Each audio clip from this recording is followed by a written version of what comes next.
Volonteri Crvenog krsta uručili su značajnu količinu higijenskih preparata javnoj ustanovi Dom za lica sa invaliditetom Prijedor. Zoran Veselinović, sekretar gradske organizacije Crvenog krsta Prijedor, naglasio je da su uvijek tu da pomognu ovoj ustanovi i da ovo nije prva posjeta ove vrste. Mislim da već treba računati da su to tradicionalne posjete, jer mora se priznati da unazad ne znam i koliko godina redovno posjećujemo ovu ustanovu i par puta u godini, a u toku nedelje Crvenog krsta obavezno.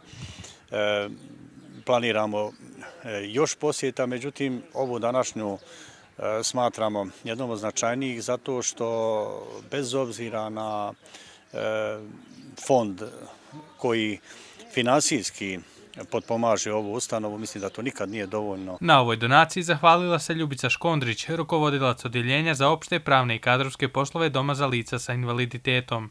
Ova donacija nama znači, mi se zahvaljujemo Crvenom krstu Republike Srpske i gradskoj organizaciji Crvenog krsta Prijedor na ovoj posjeti, što su povodom dana obilježavanja nedelje Crvenog krsta izabrali našu ustanovu s obzirom na lica koja su ovdje smještena, a to su lica sa umjerene teže i teške ometenosti u razvoju. Nakon toga, prijedorski humanitarci su otišli u bolnicu dr. Mladen Stojanović. Tamo su uručili 5 paketa sa bebi opremom za 5 beba rođenih u nedelji Crvenog krsta. Među njima je i Maša Lukić, u čije ime se na poklonu zahvalila njezina majka Jelena. Baš ste mi prijatno iznenadili, stvarno.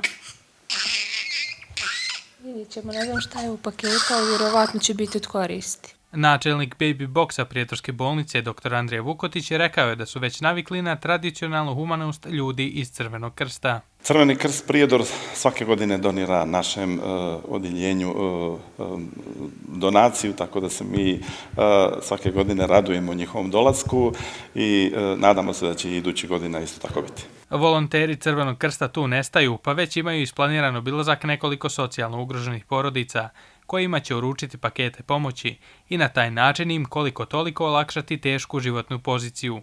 Svojim radom volonteri pokazuju istinitost slogana Svuda za sve, pod kojim se obilježava ovogodišnja nedelja Crvenog krsta.